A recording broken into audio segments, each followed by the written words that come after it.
Hello, good morning everyone in biology class. Today we will start your first chapter, that is chapter 8, Cell the Unit of Life. I am starting with this chapter क्योंकि ये आप basic पढ़ चुके हैं तो आपकी understanding जो है ग्रैब करने में आपको इजी रहेगा, इसलिए सबसे पहले हम बहुत ही सिंपल चैप्टर जो है उससे स्टार्ट करेंगे. So if we talk about cell we all know that it is the basic structural and functional unit of any living organism. So it is basic, structural and functional unit. इसके अलावा cell के कुछ character होते हैं that we are considering a cell when it have three component and those are, यहाँ पर आपके क्या होने चाहिए, पहला वहां पर सेल मेम्ब्रेन या प्लाज्मा मेम्ब्रेन होनी चाहिए.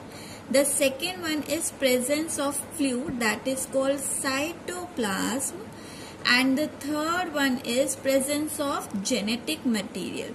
So अगर ये तीन component आपके present है तो उसे हम क्या consider कर सकते हैं, cell consider कर सकते हैं.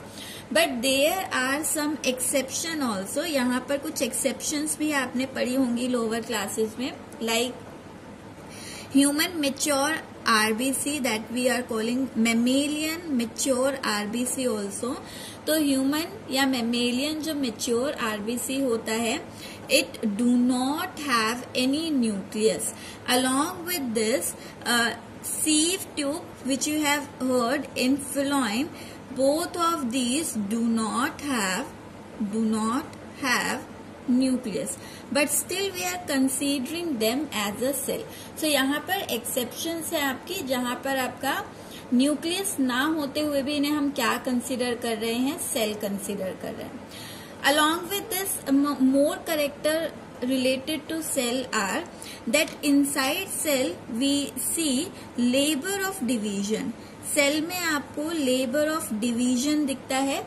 लेबर ऑफ डिवीजन है कि यहाँ पर लेबर होता है बच्चा काम के लिए हम टर्म यूज करते हैं, डिवीजन है कि डिवाइड हो रखा है. Means within cell if we see there are many organelles and each organelle have its specific function. like you have heard about chloroplast, it is preparing food for the plant. Likewise mitochondria is the powerhouse of cell.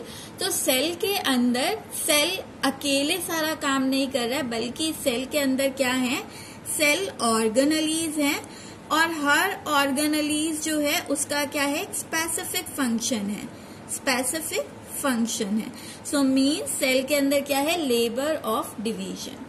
Along with this, because of presence of cell organelle, देखिए cell की खुद की membrane तो है उसके surrounding में, but her cell organelle की भी मेम्ब्रेन होती है. तो अगर मैं एक सेल के अंदर कंसीडर करूं तो सेल के अंदर भी बहुत सारे ऑर्गेनलीज हैं और हर ऑर्गेनली की अपनी क्या है, मेम्ब्रेन है. And because of presence of membrane, ये अगर मैं कंसीडर करूं सेल एक हाउस है, एक घर है, तो यहाँ पर मेम्ब्रेन प्रेजेंट होने की वजह से या फिर हम कहें मेम्ब्रेन बाउंड ऑर्गेनली होने की वजह से यहाँ पर इस घर के अंदर छोटे छोटे आपके क्या है, रूम्स हैं और इसी के लिए हम टर्म यूज करते हैं कंपार्टमेंट. कंपार्टमेंट. सो यहाँ पर कंपार्टमेंटलाइजेशन है inside cell and this compartmentalization it makes our cell more active.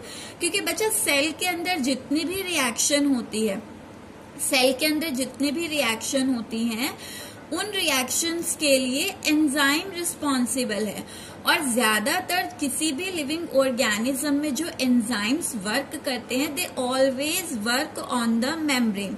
So more the compartmentalisation more will be surface area. जितना ज्यादा कंपार्टमेंट होंगे, जितने ज्यादा ऑर्गेनली होंगे, उतना ही सरफेस एरिया बढ़ जाएगा. क्यों? क्योंकि यहाँ पर मेम्ब्रेन इंक्रीज हो रही है, मेम्ब्रेन इंक्रीज हो रही है और जितना ज्यादा सरफेस एरिया बढ़ेगा उतना ही एंजाइम एक्टिविटी, उतनी ही एंजाइम की एक्टिविटी क्या होगी, इंक्रीज होगी and more will be the activity, or we can say cell will be more active in that case.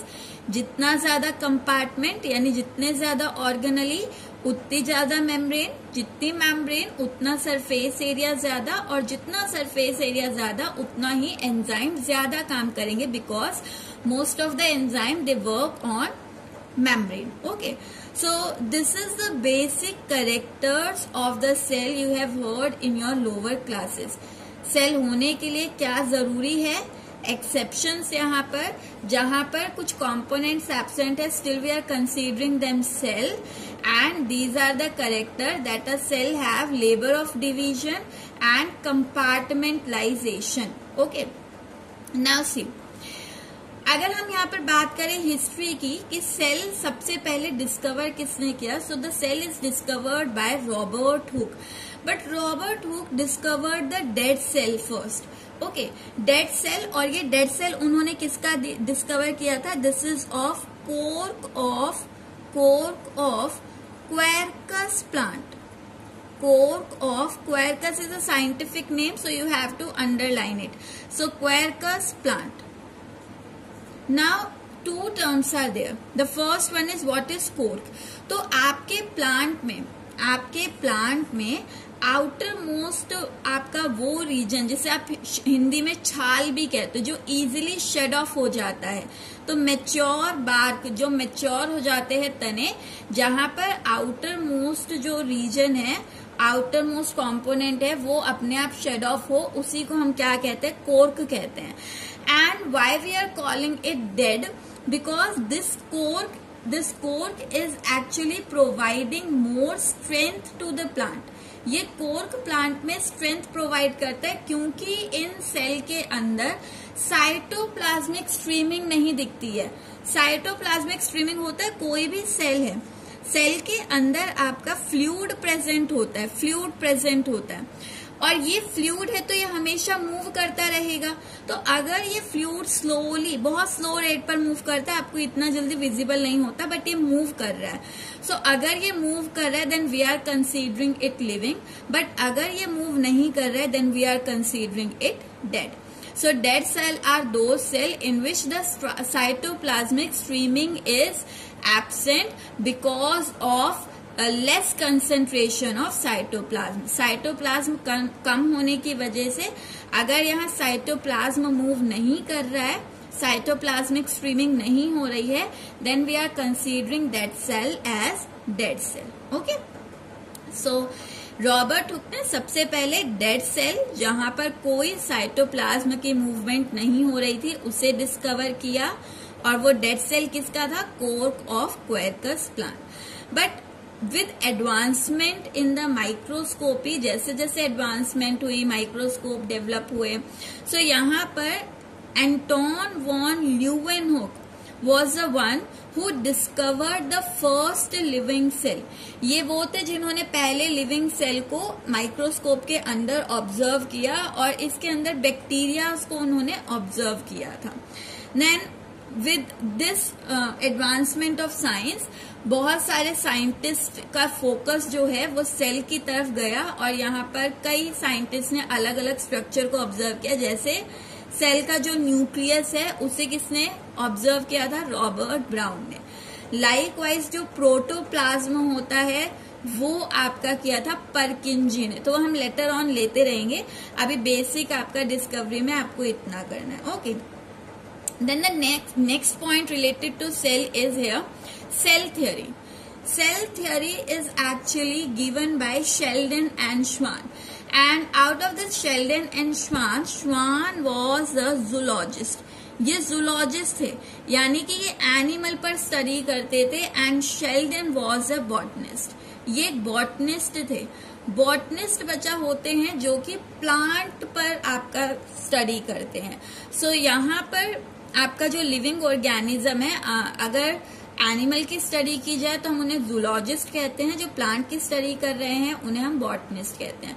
तो Schleiden and Schwann are the two scientist who given cell theory, and what they have told, उन्होंने cell theory में कहा क्या, so they have said that all living organism are made up of cell and cell product, कि जितने भी living organism है वो या तो आपके सेल से बने हुए या सेल प्रोडक्ट से बने हुए। सेल प्रोडक्ट मीन्स सेल जुड़कर आपका बनाता है टिश्यू, टिश्यू आपके जुड़कर बनाते हैं ऑर्गन, ऑर्गन्स आपके जुड़कर बनाते हैं ऑर्गन सिस्टम। ओके, सो या तो लिविंग ऑर्गेनिज्म एक सेल से बना होगा जिसे हम यूनिसेल्युलर ऑर्गेनिज्म कह सकते हैं, या फिर आपका जो लिविंग ऑर्गेनिज्म है वो टिश्यू, ऑर्गन या ऑर्गन सिस्टम से फॉर्म होगा।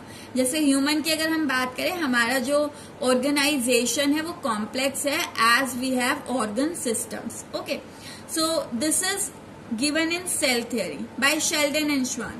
One more point they have said that all the function are the product or function of cell, कि कोई भी लिविंग ऑर्गेनिज्म जो काम करता है, like we are eating food, we do respiration, we do excretion, तो जो भी फंक्शन हो रहा है किसी लिविंग ऑर्गेनिज्म की बॉडी में, तो वो एक्चुअल में किस वजह से हो रहा है, क्योंकि वो फंक्शन आपके कहाँ हो रहे हैं, सेल। तो जैसा कि हम कहते हैं कि हम डाइजेस्ट कर सकते हैं, रेस्पायर कर सकते हैं, so this is the ability of single cell also. You have heard this thing कि जो लोअर आपके ऑर्गेनिज्म होते हैं, अमीबा है, बैक्टीरिया है, वो एक सेल से बने हुए हैं, बट वो एक सेल भी डाइजेशन, एक्सक्रीशन, रेस्पिरेशन सब प्रोसेस कर पा रहा है। तो जो भी फंक्शंस होते हैं किसी भी लिविंग ऑर्गेनिज्म में, वो एक्चुअली क्या है, वो आपके सेल्स का फंक्शन है जो सेल फंक्शन परफॉर्म कर रहे हैं। Then in this cell theory one more scientist added a statement and then that cell theory become modern cell theory. ये दोनों पॉइंट, इसके अलावा भी कई आपके पॉइंट्स थे, मेन आपके ये 2 पॉइंट्स हैं। तो ये पॉइंट्स आपके थे सेल थ्योरी के, लेकिन इसके बाद एक और साइंटिस्ट आए, रुडोल्फ वर्च्यू, और रुडोल्फ ने यहाँ पर एक और स्टेटमेंट ऐड की in the statements of Schleiden and Schwann, और उन्होंने यहाँ पर ऐड की ये 3rd statement, that all cells arise from pre existing cell. जितने भी सेल नए बनते हैं वो हमेशा प्री एग्जिस्टिंग यानी पहले से ही आपका सेल से टूटकर बनते हैं। मीन्स कोई आपका पुराना प्री एग्जिस्टिंग सेल है, जो नए सेल बनेंगे वो इसके डिवीजन से ही बनेंगे, इसके डिवीजन से ही आपके 2 सेल्स बनेंगे। And this point is given by Rudolf Virchow and he actually use the Latin language here, क्योंकि पहले टाइम में आपका इंग्लिश यूज नहीं होती थी, तो उन्होंने इसके लिए एक फ्रेज यूज किया था, एक टर्म स्टेटमेंट यूज की थी, दैट इज omnis cellula ई सेल्यूलर। दैट मीन्स जो न्यू सेल्स हैं वो आपके प्री एग्जिस्टिंग से ही डिवाइड होकर फॉर्म होंगे। Okay, so this is about the modern cell theory. Now if you come to the smallest cell is PPLO. This is the smallest cell and PPLO it stand for pleuro pneumonia like organism, pleuropneumonia like organism, और mycoplasma, या फिर इसे हम क्या कहते हैं, mycoplasma कहते हैं। आफ्टर दैट इसके बाद आपके आते हैं bacteria, but mycoplasma and bacteria are different. सबसे छोटे माइकोप्लाज्म होंगे, फिर बैक्टीरिया को कंसिडर किया जाता है। Then what is the difference between mycoplasma and bacteria? So mycoplasma are actually smaller than bacteria and they do not have cell wall. Normal bacteria जो होते हैं they have cell wall, but in case of mycoplasma it lacks cell wall. So this is the difference between mycoplasma and bacteria. We will take about it in detail also जब हम mycoplasma के बारे में पढ़ेंगे। Okay, अगर हम यहाँ पर बात करें लार्जेस्ट सेल की, if we talk about largest भी ले लेते हैं। If we talk about largest cell, so largest cell बच्चा आपने पढ़ा होगा, that is ostrich egg. Ostrich egg, ostrich egg around आपका 17 to 18 सेंटीमीटर जो है वो अभी तक नोट किया गया। So this is the largest cell. Discovery के अंदर छोटे छोटे पॉइंट्स है, ये आप 9th में भी कवर कर चुके हो। जैसे अगर पूछा जाए रॉबर्ट हुक को यहाँ पर किस तरह के दिखे थे माइक्रोस्कोप के अंदर सेल, तो रॉबर्ट हुक को आपको इस तरह के हेक्सागोनल शेप के दिखे थे। And earlier he do not use the term cells for them. इन्होंने यहाँ पर कहा था जब हम सेल्स को कोर्क को जब हम माइक्रोस्कोप के अंदर देखते हैं तो ये हेक्सागोनल शेप के आपके स्ट्रक्चर दिखते हैं, और इन्हीं हेक्सागन को उन्होंने टर्म दी थी कंपार्टमेंट। तो यहाँ पर सबसे पहले उन्होंने सेल टर्म भी नहीं दी थी, वो तो लेटर ऑन आपका एडवांसमेंट के साथ फिर उन्होंने यहाँ पर दिया। अदरवाइज पहले इन्हें क्या कहा गया था, कंपार्टमेंट कहा गया था। Okay, so this you can remember here. Now largest cell smallest cell हो गया। अगर हम यही चीज ह्यूमन में बात करें, दैट द ह्यूमन बॉडी का स्मॉलेस्ट सेल अगर पूछा जाए तो ह्यूमन बॉडी का स्मॉलेस्ट सेल है मेल स्पर्म। ओके, एंड अगर लार्जेस्ट पूछा जाए तो लार्जेस्ट आपका होगा क्या, सेम फीमेल एग। एक और कंफ्यूजन हो जाता है कई बार, अगर आपसे लॉन्गेस्ट पूछ लिया जाए, अगर आपसे ह्यूमन बॉडी में लॉन्गेस्ट पूछ लिया जाए, ये हम ह्यूमन बॉडी में कर रहे हैं सारे, ठीक है, इन ह्यूमन। तो अगर ह्यूमन के अंदर आपका लॉन्गेस्ट पूछ लिया जाए, so there we will take our nerve cell. तो यहां पर हम बात करते हैं नर्व सेल की। Okay, now coming to the next point. जैसे रोडोल्फ वर्चो ने कहा कि आपके जो न्यू सेल्स फॉर्म होते हैं वो प्री एग्जिस्टिंग से ही टूटकर बनते हैं, यानी पहले वाले से ही टूटकर बनते हैं। So there we will take what are the factors which are responsible for the size of cell, यानी कि कौन से फैक्टर है जो कि सेल का साइज डिटरमाइन करते हैं। सो यहाँ पर बेसिकली 3 फैक्टर है, nucleocytoplasmic ratio, surface area to volume ratio और rate of metabolism. Metabolism term बचा होता है। Metabolism term is the combination of 2 terms, that is catabolism and anabolism या एनाबॉलिक रिएक्शन। कैटाबॉलिक रिएक्शन होता है वो रिएक्शन जहां पर कॉम्प्लेक्स कंपाउंड जो है वो आपका ब्रेक हो टू फॉर्म स्मॉल और सिंपलेस्ट, बोल सकते हैं आप सिंपलेस्ट कंपाउंड, ठीक है। Anabolic is reverse of it. जैसे हम डाइजेशन में पढ़ते हैं, हमने कार्बोहाइड्रेट एक कॉम्प्लेक्स कंपाउंड को कंज्यूम किया, राइस चपाती सब में होता है कार्बोहाइड्रेट, और हमारी बॉडी में जाकर वो सिंपलेस्ट फॉर्म यानी कि वो कन्वर्ट होता है किसमें, ग्लूकोज में। तो ये आपकी रिएक्शन क्या हो गई, digestion of food, that is a catabolic reaction. Anabolic reverse है जहां पर आपके सिंपल मॉलिक्यूल कंबाइन होते हैं और वो बनाते हैं कॉम्प्लेक्स मॉलिक्यूल को। जैसे कि अगर आपने कभी पढ़ा हो, प्रोटीन ह्यूमन बॉडी में जो होते हैं वो 2 टाइप्स के होते हैं। कुछ वो प्रोटीन है जो कि हमारी बॉडी में ही फॉर्म होते हैं, और कुछ वो हैं जो हमें डाइट के थ्रू लेने पड़ते हैं, और इन्हीं को हम essential and non essential protein कहते हैं। तो वो प्रोटीन जो हमारी बॉडी में बन रहे हैं वो कैसे बन रहे होंगे, देखो प्रोटीन बनाने के लिए सिंपलेस्ट आपकी जो यूनिट होती है दैट इज अमाइनो एसिड। तो जब 2 अमाइनो एसिड या 2 से ज्यादा अमाइनो एसिड कंबाइन होकर आपकी बॉडी में प्रोटीन बना रहे हैं या सेल के अंदर प्रोटीन बना रहे हैं, तो वो जो रिएक्शन आपकी कहलाएगी, that reaction is your anabolic reaction. Okay, so ये 3 फैक्टर हैं आपके जो कि डिसाइड करते हैं सेल को कब आपका डिवाइड होना है। अब इसे समझ लेते हैं। देखिए, बहुत सिंपल सा है, जब कोई भी सेल स्मॉल होता है, छोटा होता है, तो उसके अंदर जो न्यूक्लियस है और साइटोप्लाज्म अगर हम देखें तो उसके अंदर न्यूक्लियस जो होता है वो होता है अबंडेंट, ज्यादा होता है, और साइटोप्लाज्म भी आपका अप्रोक्सीमेटली, अगर हम लार्ज के साथ कंपेयर करें, अगर हम किसी लार्ज सेल के साथ कंपेयर करें तो सेल जब बड़ा होता है, छोटा होता है, उसके अंदर साइटोप्लाज्म आपको कम मिलेगा। लेकिन जब वो बड़ा हुआ तो आप देखते हो उसके अंदर बड़ा होने की वजह क्या होती है, क्योंकि इसका वॉल्यूम बढ़ रहा है, इसके अंदर फ्लूइड बढ़ता है, साइटोप्लाज्म बढ़ता है। तो जब ये बड़ा होता है, लार्ज होता है, दैट मीन्स इसके अंदर साइटोप्लाज्मिक कंटेंट क्या हो रहा है, ज्यादा। तो छोटे में न्यूक्लियस आपका ज्यादा होता है और साइटोप्लाज्म उतना कम नहीं होता, बट न्यूक्लियस के कंपैरिजन में कम है, न्यूक्लियस के कंपैरिजन में कम है। जबकि लार्ज के अंदर ये उल्टा होता है, लार्ज में साइटोप्लाज्म होता है ज्यादा और न्यूक्लियस देखो, न्यूक्लियस उतना ज्यादा बढ़ा ही नहीं, न्यूक्लियस तो जितना था उतना ही रहेगा, बस साइटोप्लाज्म बढ़ रहा है। तो यहाँ क्योंकि न्यूक्लियस ना सिर्फ आपका डिवीजन, जब कोई सेल डिवाइड होने वाला हो ना तभी न्यूक्लियस आपका इंक्रीज होता है, डुप्लीकेट होता है, अदरवाइज न्यूक्लियस आपका कांस्टेंट रहेगा।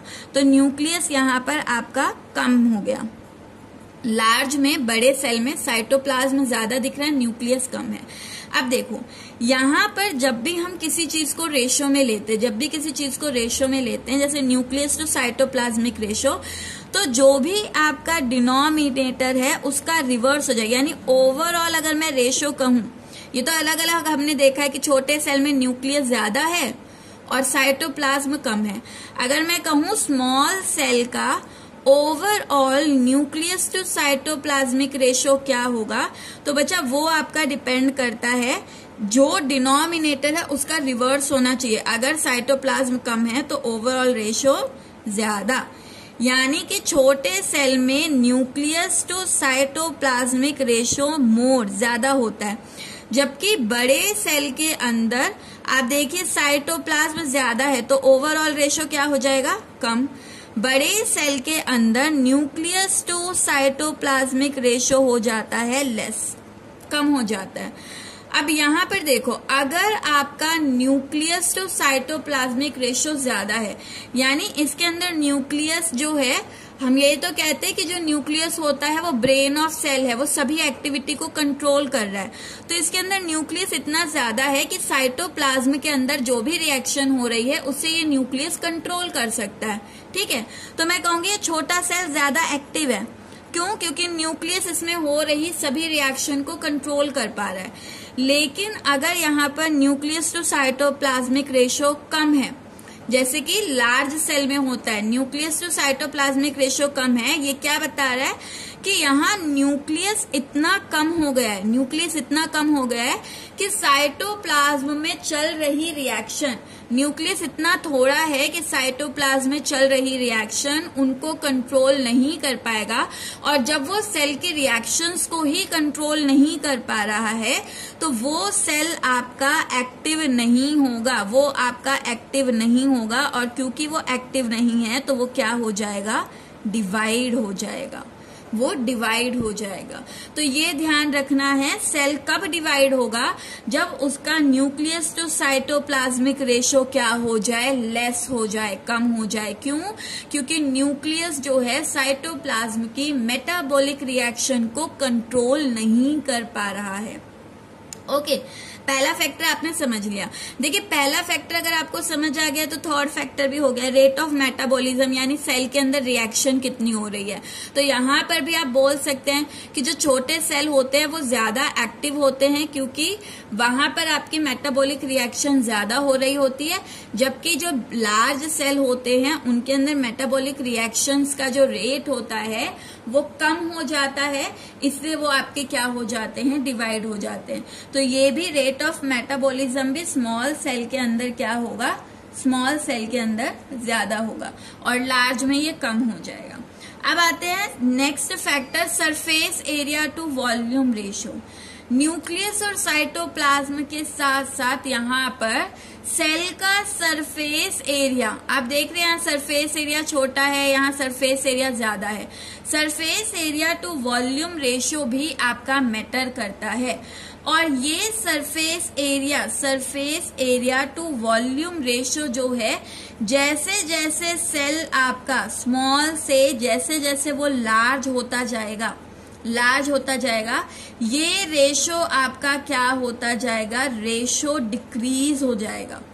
सेम जैसे इसमें हो रहा है ना, न्यूक्लियस टू साइटोप्लाज्मिक कम हो रहा है, वैसे यहाँ पर भी surface area to volume ratio decrease हो रहा है। कैसे हो रहा है देखो, सिंपल सा मैं एग्जांपल लेती हूँ। मान लीजिए आपका ये एक सेल है क्यूब की फॉर्म में, ये एक सेल है क्यूब की फॉर्म में, एक मिनट, ठीक है, ये क्यूब की फॉर्म में है। अब मान लीजिए इसका मुझे एरिया, सरफेस एरिया निकालना है, इसका मुझे सरफेस एरिया निकालना है। तो आप कैसे निकालोगे? सरफेस एरिया का आपका फॉर्मूला होता है लेंथ इनटू ब्रेथ, है ना। तो यहाँ पर अगर मैं देखूं तो मैं यहाँ क्या फॉर्मूला लगाऊंगी, लेंथ इनटू ब्रेथ, और मैं क्यूब ले रही हूँ तो क्यूब आपको पता है 6 साइड होता है, तो लेंथ इनटू ब्रेथ इनटू 6 कर दूं। अब मैं यहाँ पर लू, जब ये छोटा था सेल तो इसकी लेंथ और ब्रेथ 1 सेंटीमीटर थी, इनटू आपने 6 कर दिया, तो सरफेस एरिया क्या आ गया इसका 6। अब वॉल्यूम में निकालू तो वॉल्यूम का आपका क्या फॉर्मूला होता है, length into breadth into height. अब कर दीजिए यहाँ पर 1 इंटू 1 इंटू 1, ठीक है। तो यहाँ पर आपका क्या आ जाएगा, वॉल्यूम आपका आ जाएगा यहाँ पर कितना 1, यानी surface area to volume ratio इसके अंदर आपका क्या हो गया 6:1 हो गया है ना। यहाँ पर आपका क्या हो गया 6:1 हो गया है।